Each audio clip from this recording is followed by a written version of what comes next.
In 1914, you weren't a Canadian citizen. In 1914, you were either a British subject, you were a naturalized British subject, or you were unnaturalized. And it was the focus on these unnaturalized recent immigrants that was a concern for the Dominion government. Many of them now found themselves in Canada, not yet naturalized, and from countries that we were at war with. So not only were they alien to Canada, but they were now deemed enemy aliens. Internement was an operation, military operation, that was undertaken by the government of Canada between the years 1914 and 1920.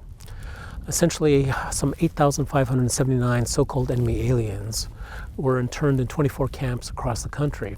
These individuals were homesteaders here in Canada, and some of them, of course, were married, but most were single men. Approximately 3,500 of those men were actual Austro-Hungarian reservists or merchant marine. They estimate around 5,000 of those 5,500 were Ukrainian, and the others were Eastern Europeans, and a handful of from the Turkish Ottoman Empire. It's here in Banff that during the First World War, there was actually a First World War internment camp. Not too many people know about this. The internment camp in Banff, which would be Castle Mountain and Cave and Basin, opened up in 1915 and closed 2 years later, 1917.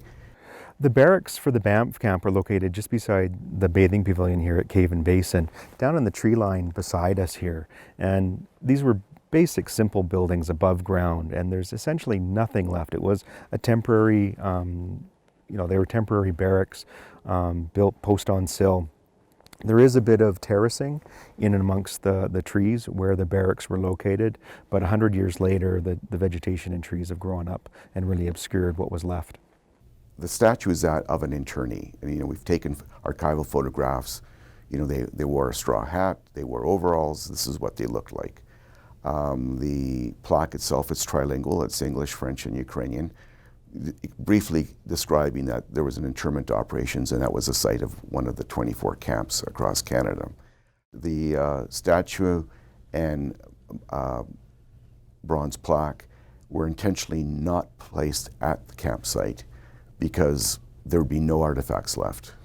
And so from where the present statue and plaque, it's a 10-15 minute walk, but you'd have to know where it was. The statue and plaque that we unveiled in 1995 serves many purposes, in my view. One is to commemorate what happened in Canada during the First World War. It also serves as a reminder what happens when people's civil liberties are taken away from them. It also reminds Canadians that we don't have a pristine white history where we're all happy people that came to Canada and everything was great. There was a lot of racism. I've had people tell me that they can't believe this happened in Canada. They didn't know about it. They weren't taught about it in school. I've also had people tell me that sleeping dogs should continue sleeping and we should forget about this and move forward. And we should not think of the bad things that have happened in Canadian history. The Castle Mountain site was tents. If you take a look at the archival photographs, the internees and the soldiers that guarded them all lived in tents. And I've read stories where they say, well, you put 200 men in one big tent with 2 wooden stoves. It's pretty cold. And I don't think the soldiers fared much better for conditions. So I think everybody had a pretty rough time. They were supposed to receive a prisoner of war ration, and which was so many calories per day, but quite often they were unable to get that food and they were required to work. There was one internee, his name was Nikolinik, who wrote to his family is that we're hungry, we're cold, we're hungry, and we're as hungry as dogs. So it was pretty severe in some cases where people were not mistreated and beaten, but they weren't fed and clothed warm enough. For the 2 years that the internees were here, there still are some vestiges of their labor on the landscape. Part of the road clearing that they did was on the 1A highway to Lake Louise.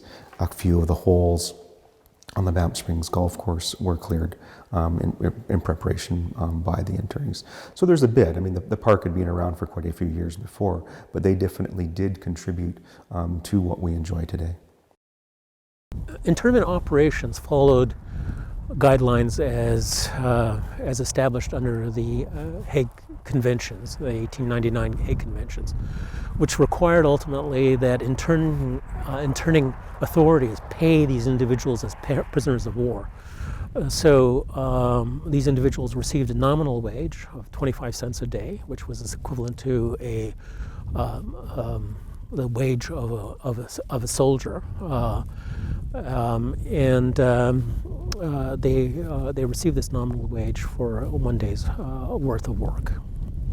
The families were left in very difficult situations. There was no support. There was actually scorn upon these families because they were enemy alien families. There is no evidence of anyone doing anything that in any way, shape or form approximated sabotage or any of that nature. They had their wealth taken away from them. They had their farms removed. They had their money out of their wallet taken away from them. Some of it was returned, some of it wasn't. They were just totally humiliated. And they went back home to wherever they were. Some of them had family, some didn't, and they had to start again. We're here at the Eaton interment site. The monument behind us was a memorial that was erected in 2005. And it really sort of is a symbolic gesture to honor the memory of those 86 individuals that were brought here in the early spring of 1919. They were compelled to work on the railways, in effect fixing the railway beds, putting in new ties. The camp existed for no more than 28 days. It was a very short-lived camp. So these individuals were sent to Amherst with the view that they would eventually be deported. It's not clear from the records as to whether these individuals were in fact deported, although my suspicions are that they, in fact, a good percentage of them were. There's some 1,100 individuals who were in fact deported at the end of the war as so-called undesirables.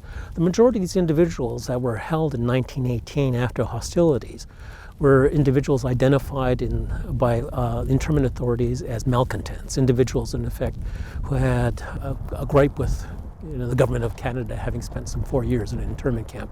And they were not to be trusted, and they continued to remain behind barbed wire with the idea that eventually they would be deported with the signing of the peace treaty. These men were embarrassed. They were absolutely ashamed that this happened to them.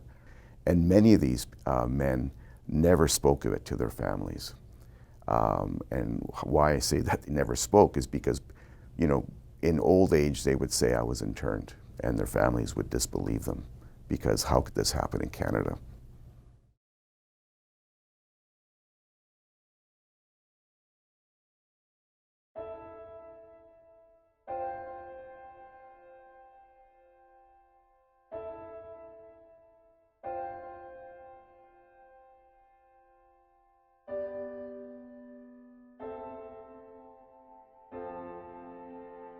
This is fundamentally a human rights story. The question of what we value most in this society, which is, our freedoms, our rights, our liberty. And it behooves us to remember in a place like this, that in fact that this was taken away from people here in this place, which in effect values those very things.